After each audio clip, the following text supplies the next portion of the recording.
Bonjour, à la une des quotidiens parus en ce mercredi 26 septembre 2018, le Témoin quotidien revient sur le naufrage du bateau le Joola. 16 ans après, la douleur persiste, peut-on lire à la une du Témoin quotidien qui nous apprend que les familles des victimes refusent de sombrer dans l'oubli.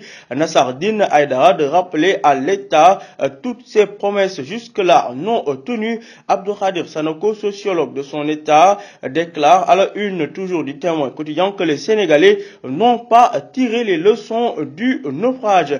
L'Académie Aïcha, qui avait perdu à l'époque toute une école de football dans le naufrage. Le Témoin quotidien qui est également revenu sur les obsèques de Bruno Diatta, ce qu'il faut savoir à propos des honneurs funèbres militaires ainsi que les hommages de Maître Abdoulaye Wade et Ousmane Tanor Dieng, à lire aux pages 2 à 11 du Témoin quotidien. À la une de Vox Populi, l'anniversaire du naufrage du bateau le Joola est également évoqué. 16 ans d'amertume pour les familles des victimes, titre Vox Populi. Idrissa Diallo de dire que les choses les plus essentielles sont toujours sans début de solution. En effet, 16 ans après la tragédie du bateau le Joola qui a fait officiellement 1863 morts, les familles des victimes n'arrivent toujours pas à s'accorder avec l'État du Sénégal sur l'effectivité de la satisfaction des revendications communes. Si certains ont connu des avancées significatives, d'autres, à l'image de la question du renflouement du bateau ou du mémorial le Joola, sont toujours en suspense, renseigne Vox Pop, qui nous apprend également qu'à la Patte d'Oie, une tragédie est survenue. Mohamed, âgé de 12 ans, meurt noyé dans un trou creusé par la CSE. Le petit garçon voulait récupérer son ballon avant de tomber dans une fosse remplie de pluie. Parlons de la desserte de la liaison maritime Dakar-Ziguinchor par la Kosoma. Près d'1 million de passagers et au moins 186 000 tonnes de marchandises rien qu'en 2017. À la une du journal L'Observateur, parlons de tout à fait autre chose. Convocation du conseil municipal de la ville de Dakar ce samedi.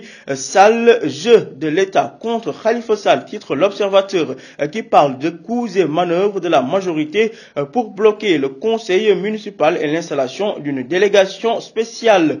Pour ce qui est des affaires en appel concernant Barthélémy Diaz, les avocats sont plaidés pour plaider l'outrage et non pour l'affaire Ndiaga Diouf. Barthélémy Diaz devrait être rappelé 2 fois ce matin devant la cour d'appel de Dakar. D'abord pour cette affaire d'outrage à magistrat pour laquelle il croupit en prison. Ensuite pour celle relative au dossier Ndiaga Diouf. Cependant, les avocats du maire de Mermoz Sacré-Cœur qui disent n'être au courant que de l'enrôlement de l'affaire d'outrage à magistrat ne comptent pas faire retenir l'autre affaire, révèle le journal L'Observateur. À la une du journal L'As, toujours concernant la mairie de Dakar, Soham Wardini ou Banda Diop qui, pour occuper le fauteuil de maire, le successeur de Khalifa Sall, connu ce samedi, révèle L'As.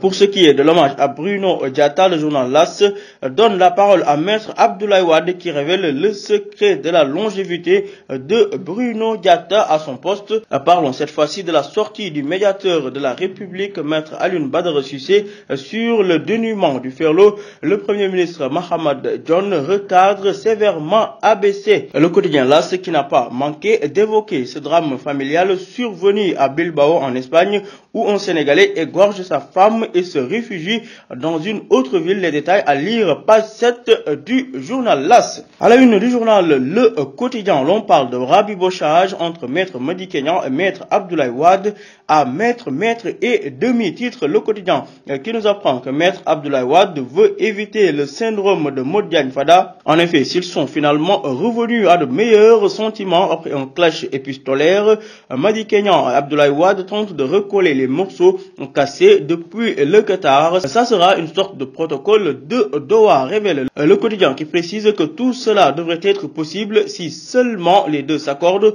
sur la question de la candidature de Karim Wade ou d'un plan B. Toujours à la une du journal Le Quotidien, 16 ans après la tragédie du Joola, le Joola dans les abysses de l'oubli, autosuffisance, Henri Pape Abdoulaye Seck répond à ses détracteurs à la page 5 du quotidien. Parlons de l'autoroute à péage, ça roule à 5 accidents par jour, révèle le Témoin quotidien qui parle de l'immigration clandestine, notamment à Mbour, les 46 candidats libérés, le convoyeur embarqué au parquet. À la une du journal Libération, rocambolesque nébuleuse foncière, Momad Ba, le DG de l'APROSI, visé pour escroquerie à la partie civile Jamal Hassan du pôle industriel privé, qu'il accuse d'avoir revendu des terrains déjà vendus par son prédécesseur, lui réclame pas moins 2 milliards. La cour d'appel a déjà taclé entre guillemets le DG de l'APROSI qui estime que son prédécesseur a bazardé le lot dont la vente a été pourtant actée devant un notaire. Parlons de ce fait divers survenu sur la plage de Besseyao. Un célèbre marabout séquestré, déshabillé, filmé nu et rançonné. Les détails à lire à la page 2 du journal Libération. Le journal Libé qui revient également sur la fraude sur la facturation des redevances aéronautiques. Nouvelle révélation sur le scandale à l'ASECNA également à lire dans le journal Libé. Du sport pour terminer, basket féminine mondial FIBA 2018. Yacine Diop, une bombe sur le parquet, renseigne le journal L'Observateur, qui précise également que les Lions font face aujourd'hui aux Espagnols en barrage à 19h. Vox Populi qui renchérit concernant ce mondial 2018 de basket féminin. Le Sénégal tombe sur l'ogre espagnol en barrage. La rencontre se joue aujourd'hui à 19h à Tenerife. Toutefois, le genou d'Astou Traoré inquiète selon Vox Populi. À la une du journal Record, mes confrères parlent de la League Cup, notamment du choc Liverpool-Chelsea aujourd'hui à 18h45.